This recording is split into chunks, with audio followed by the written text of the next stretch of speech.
UFC Fight Night. Jandiroba. Lemos. Yes, I forgot to put the microphone in front of my mouth right before that intro. Nailed it. All right, let's do a breakdown. Jim is not with me this week. Why? Because Jim has an awesome wife. Let me explain. Jim and I normally record when he gets done with work, but his wife surprised him with tickets to a concert tonight. Shout out to Tara. She's awesome. So I'll do this breakdown. Let's take a look here at the fights that we have. We did lose the Iron Turtle, Jeong Park. Gosh darn it. We lost that fight. So let's take a look at what we have here. And first up, we've got Mohammed Usman versus Thomas Petersen.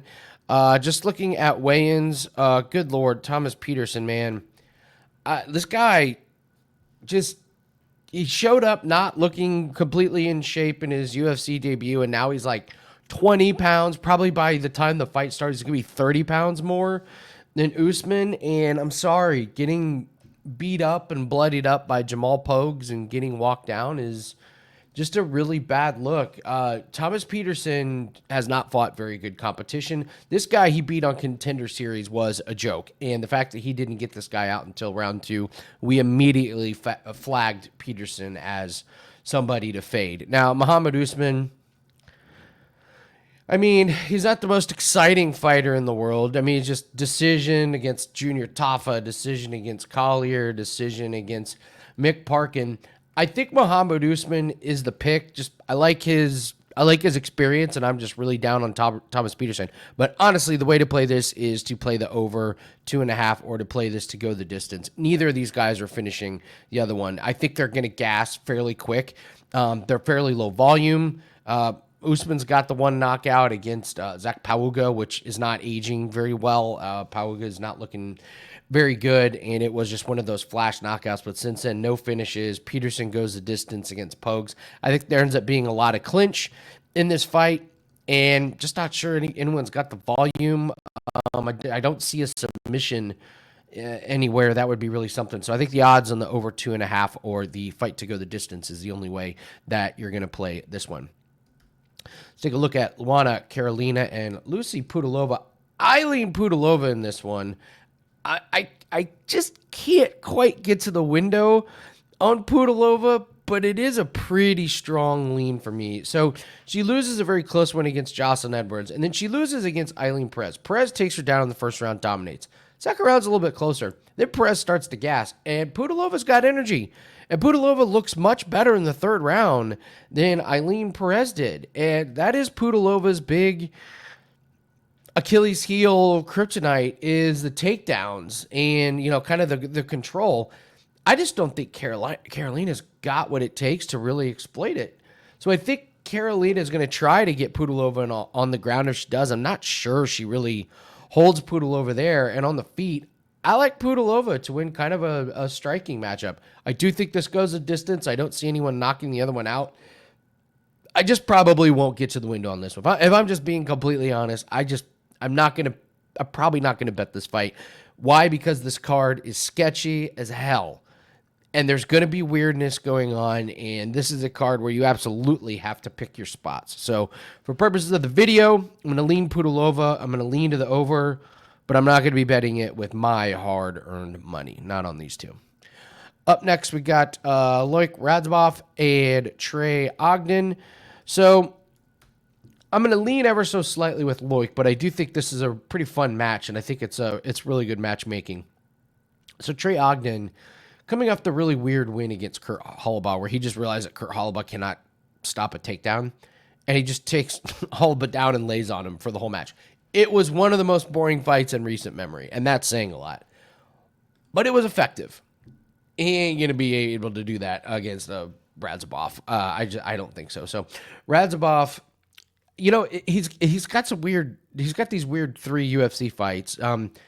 He beats Rybovits, and I'm really down on Rybovits. And then this loss to Rebecca, I don't know how this is aging, because I like both of these guys. I thought Rebecca looked great in that fight, and then I was high on Rebecca in the next fight, and Rebecca just, completely, shits the bed. And you're stuck there going, well, what kind of loss was that if, Radzhabov gets beat up by Rebecca? But I will say, I think Al Swati is better than most. And so I think this is a pretty good round 3 win. I like that he had the pressure and the aggressiveness and the cardio and power in round 3 to get the knockout. I don't think Al Swati's that much of a pushover. So I like what Radzhabov done. Ogden should have a little bit of the reach advantage, but I think Radzhabov's forward pressure is going to be the difference here. He's aggressive.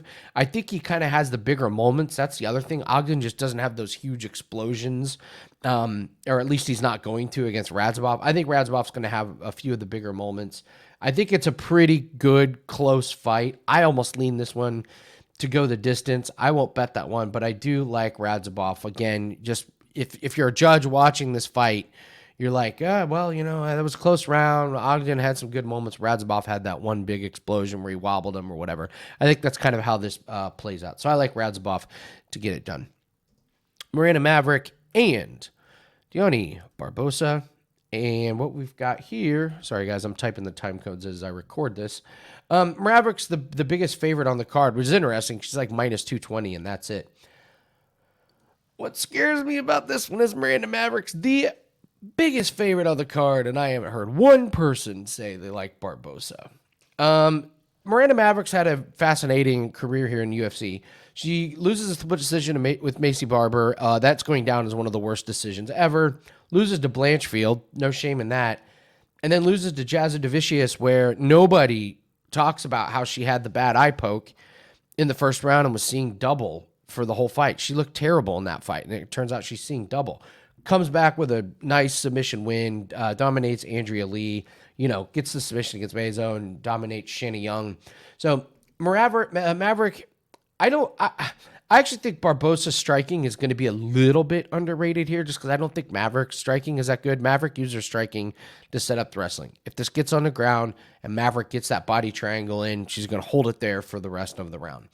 Barbosa, in her last fight against Carricate, we really like Carricate, but Carricate's a tall, lanky kickboxer.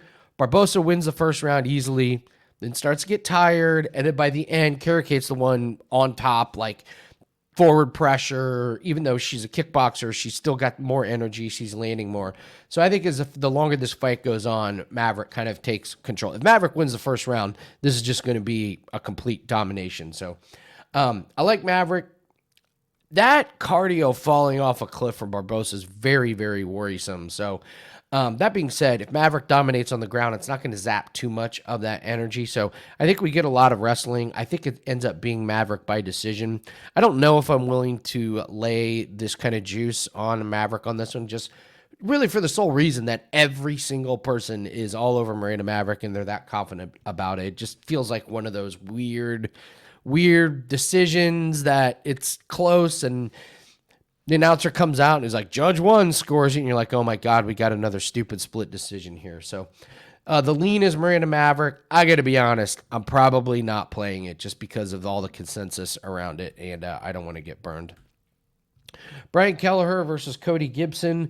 This is one, if you like playing like things like fights to start round 2, this would be a nice one.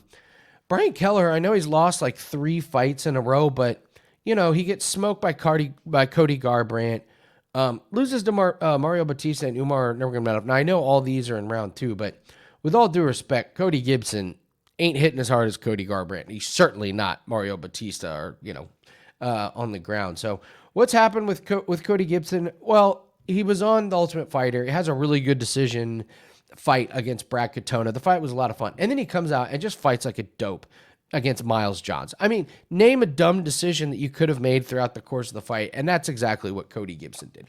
Miles Johns won the wrestling. Miles Johns doesn't have great cardio and was still able to outlast Cody Gibson. So I'm not really sure what the upside is on these two guys. I will tell you, I'm not laying juice on Cody Gibson. Absolutely not. So value-wise, the pick is on Kelleher. I'm not really sure where the finishes come from. Cody Gibson, since coming off The Ultimate Fighter, not only has he not finished his 2 opponents, he's lost to both of them. And you look at Brian Kelleher, he's getting finished. And I mean, look at he went to decision against Kevin Kroom and Domingo Pilarte. So not really sure who finishes who in this one. I think overs is kind of the safe way to go in this one. Hyder, Amil, and Jeong Lee. This has now been moved to the main card, and I do not understand the influx of money that has come in on Jeong Lee, so I will happily take Hyder, Amil. I also think this fight doesn't go the distance. This falls into the road to UFC guys and their fights, not going the distance. However, that being said, he wins road to UFC against a guy who's 22-3, and then he fights Blake Builder, and Blake Builder does absolutely nothing in that fight. Like, absolutely nothing. It's a completely low volume, low entertainment, clinch, wrestle, whatever. Builder looked awful, but to be honest, Jeong Lee didn't look that great. So I'm looking at Hyder Mill, and this guy is just nonstop energy. I'm coming at you, throwing as hard as I possibly can. His fight against Fernie Garcia was insanity. He comes out and just blitzes Fernie Garcia, knocks Garcia down. Garcia gets up, weathers the storm. Amil just keeps throwing and keeps throwing and keeps throwing. I'm going to give the edge to Amil. I think he's got to finish it early, and I think he will. I just think Jeong Lee has never seen anything like what Hyder Amil is going to bring to the table, and I think Amil catches him and gets on him in grounds and pounds. Now, if he doesn't get him out of there early, Jeong Lee is going to clinch, he's going to wrestle, he's going to take down. Maybe Jeong Lee's ready. Maybe he's ready right off the bat to catch Amil coming in. If it gets to the ground, it's Jeong Lee all day. But I think Amil's just going to surprise him with what he's got pressure-wise and striking guys and energy-wise. So ever so slightly into Amil, I do like the under, because if Amil doesn't get him out of there early, Amil's just going to gas. And Jeong Lee probably gets a submission or a ground and pound late in the fight. But either way, kind of like the under. If you guys could, real quick, hit the like button, leave me a comment, tell me who you guys like tonight. And just have to bring up, we do have a UFC pack that is up. Not one, there are two best bets, and we are on fire. Plus 104.5 units the last 365 days. July is off to an amazing start, plus 24 units. Doing really good in the Open Championship. Cashed a couple of bets today. I'm recording this on Friday. Probably the only two plays that we're going to have across all sports are going to be in the UFC, because there are two favorite plays on this Saturday. Don't really see much else, and because we're having such a good week, there is no reason to force anything. So these two plays stuck out like sore thumbs, so expect to cash those. You can get those for one price. Two plays. Join in. Don't miss out on these profits, guys. Plus 24 units in July, over 100 units last 365, so we're seeing things very, very well, short-term and long-term. Two plays, one price. Andy Lang at wagertalk.com. Let's move back into breaking down the fights here. Ho Choi and Bill Algeo. So the talk is obviously about Ho Choi, and that he has not won in a long time. Let's pull up his record here and see what we've got. So, yeah, he hasn't won since 2016. I don't know if you guys noticed, a lot has happened since 2016. So he loses against Cub Swanson in the decision, Jeremy Stevens, Charles Jourdain. He gets knocked out. I don't know. This fight against Kyle Nelson, he had to go do his military time for his country. I don't know what to make of this Kyle Nelson fight, because I didn't think he looked great in it. So it's like, well, was he rusty and just needed one fight to get going? Or is he just, not that good? But honest, like, he lost his 3 fights before. I'm a little worried about Bill Algeo because of the damage that Bill Algeo took against Kyle Nelson. I know people didn't want it stopped. I didn't want it stopped at the same time. He was getting his ass kicked. But the lean is Algeo. I'm not nearly as confident in Algeo as everyone else is. And maybe this one is one that I regret. But, he had a nice win against Alexander Hernandez and TJ Brown, but losing Andre Feely, and then, all right, Herbert Burns, he beat TJ Brown. I don't know. Algeo should have the reach advantage. I like his jabs. I'm not really sure what Ho Choi is going to do to Bill Algeo, and I think that's probably why I don't feel confident in this. I don't know what Choi's like offensive game plan is going to be. But we watched Kyle Nelson really put it on Algeo when he caught him, with one shot, and then he, followed it up with a bunch of others.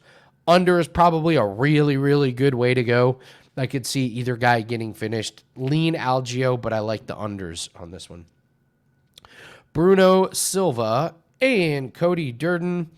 I kind of like Silva in this one. I know Durden's going to want to push the wrestling. He gets it done against Jake Hadley, Charles Johnson, Kosman, and JP Bays.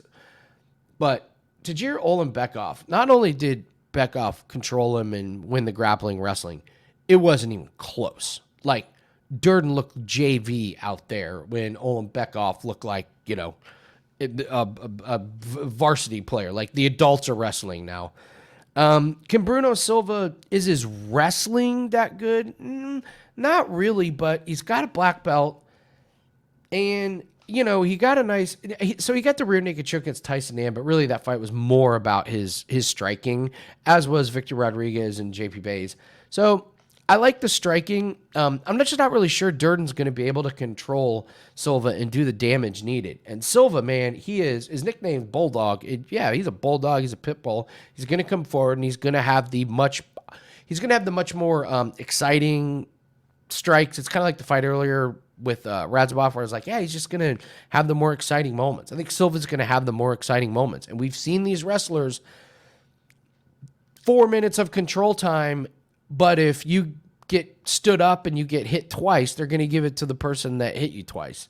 So I think Silva ends up winning this one. I think it's pretty close. The odds suggest that.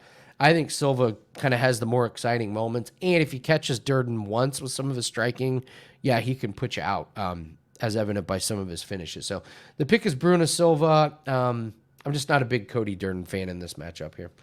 Kurt Holobaugh and Krzyzewski. So, Kurt Holobaugh.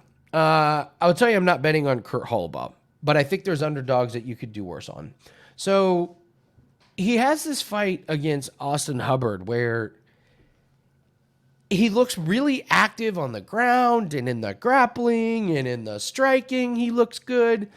And he gets the triangle choke that was beautifully set up. And then he goes out and lets Trey Ogden take him down in 3 straight rounds and just gets laid on top of and offers nothing from the back.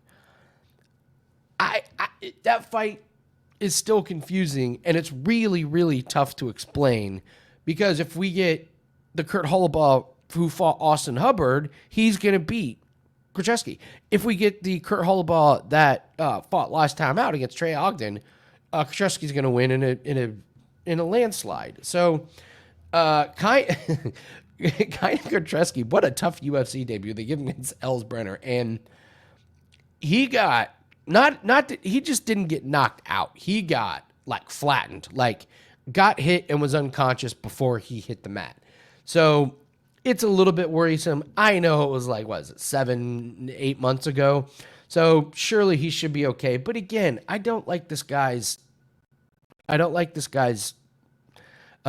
Dylan Mantello is not very good. I'm trying to say I don't like the competition that he's faced. He's fighting in Jungle Fight, and there's one LFA. I just don't like his path to get here. He's got one of these records where it's 15-2, and you're going, but one of the losses was the only time he fought a UFC fighter. So what are we getting here?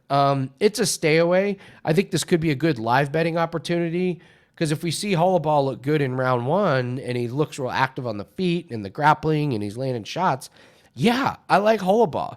For upside, it's Holobaugh. Downside, Holobaugh is going to have the lower floor. Holobaugh is going to have the higher ceiling and the lower floor. So if we can see which Holobaugh we're getting, maybe we can determine a live bet. But pre-fight, no. There's no way that I'm going to bet on that one.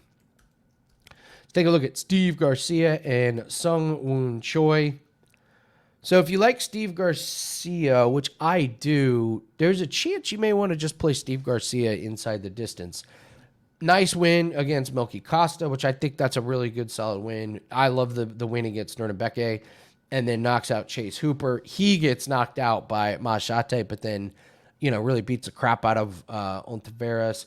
He loses to Luis Pena back when Luis Pena was good. And knocking out Chepe Mariscal, that you got to have a lot of power to do that. So I really like the power of Steve Garcia, and I think that really kind of shines through as Sungwon Choi.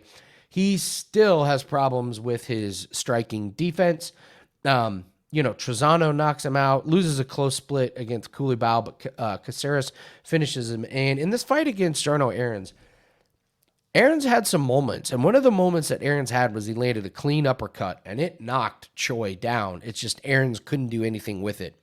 If Garcia gets to that chin one time, it's going to be over for Choi, because Garcia hits as hard as anybody, and he hits way harder than Aaron's does. And Choi he leaves himself open way too much, and it just takes one shot from Garcia and lights out. So if you're going to take Steve Garcia, it might be worth a sprinkle inside the distance.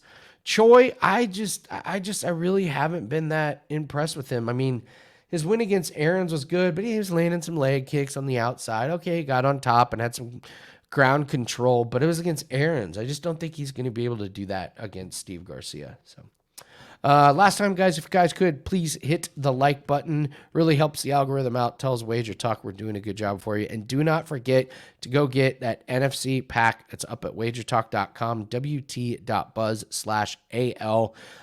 It's not a great card for a ton of bets, but there's two that we've isolated that we think are the best ones. We're up 24 units just in the month of July. We just passed over the 100-unit mark for the last 365 days. So we've been seeing all the sports, long-term and short-term, really, really good. Looking to continue a hot July, so go grab that. No reason not to grab two best bets for the price of one over at Wager Talk. We're very, very selective. Multiple days this week we have had no plays because we're just not going to put up plays unless we love them. We bet every single play with our own money. My bankroll is completely reflective on our plays, so when we put out plays, they're good enough for me to bet, and they're good enough for you to bet as well. All right, let's take a look at the last fight. Amanda Lemos, Virna Jandiroba. And after this fight, we'll do the parlay buster and the woulda, coulda, shoulda here. So I'm really surprised that Lemos is the underdog here. Let's take a look at Jandiroba first. 20-3.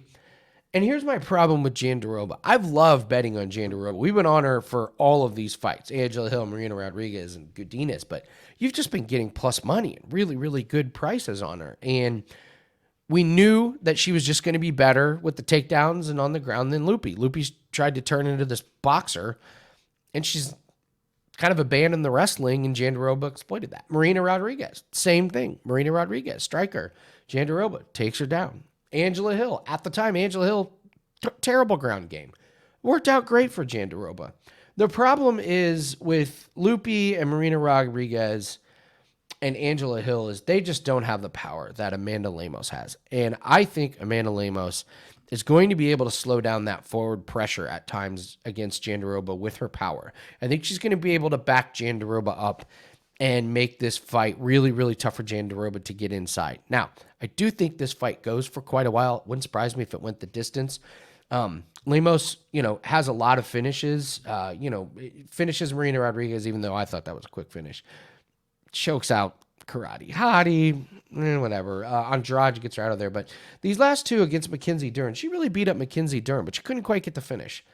Weili Zhang took Lemos down a lot and held her there. Now, Zhang is better than Jandiroba, but point still remains that Lemos allowed herself to get taken down and controlled for big chunks of the fight. So it wouldn't surprise me if Jandiroba does have those moments where she takes Lemos down and gets her on the ground. The problem is Jandiroba just doesn't do much with it. Not a lot of volume striking. Not a lot of submission attempts, especially with somebody as active and as strong as Lemos. So I think that the judges are going to have some tough decisions on their hands in some of these rounds because I think Lemos is going to have the much better striking, but Jandiroba is going to have a lot more control time where Lemos isn't doing anything. I think it's a really close fight. I think it goes a distance. I would give an ever so slight edge to Lemos, mostly because of the plus money. I got to be honest, if the odds were flipped, I would probably tell you that plus money on Jandiroba is probably the way to go. But I do give... Jandiroba just has the much better edge with the takedown, the wrestling, grappling, but striking, it's no contest. Lemos has the power and the volume. So in today's UFC, I give the edge to the to the striking, the volume, and the power, because that's what judges are worried about the most. So I'm gonna go Lemos, pretty, just edges out a slight decision. Maybe wins one round, maybe gets a split decision. So. All right, let's take a look at the Parlay Buster and the Woulda, Coulda, Shoulda. So the Parlay Buster there's only really one pick in this one. Normally it's kind of exciting because what's the pick that everyone's gonna make that busts everyone's parlay? Really, the only one is Miranda Maverick. That's the only one I've seen that everyone seems to be on, and she's the highest favorite, even though it's only minus 218. I don't know. I could see this going to a close decision. I think Maverick gets it done, but if I have to pick a parlay buster, I think it's Miranda Maverick. Woulda, coulda, shoulda. All right, we're taking a look at a fight that at the end of the fight at the end of the night we're going, why didn't we just like completely bet that one? That was the most obvious one. I'm going the over on the Mohammed Usman Thomas Petersen. Two low volume guys who get tired pretty easy. Who Usman doesn't have a finish in his last 3 UFC fights, and Petersen went the distance against Jamal Pogues. This thing is not like minus 500 or anything. I think go to the distance is less than minus 200. So I think once we get in the second round and both of them are breathing heavy and leaning up against each other in the middle, they're against the cage, and in round 3, they're each struggling to throw 8 to 10 significant strikes, and we're just sitting there going, God, why didn't we take this thing to go the distance? This one never had a chance to fail. So that's going to be my woulda, coulda, shoulda. All right, that is going to do it for us for the UFC breakdown. If you'd like to join us live, just go to the YouTube channel, Winning in the Shadows. Me and Jim will be live for the UFC event. We'll give out some live predictions, in-fight wagers, if any present themselves. Thanks so much for joining us. Good luck in all your plays. Remember, practice good bankroll management, guys. Really, really important this weekend. Not a lot of sports going on. Don't jump into any sports that you're not 100% sure of. So good luck in all your plays, and we'll see everyone later. Bye.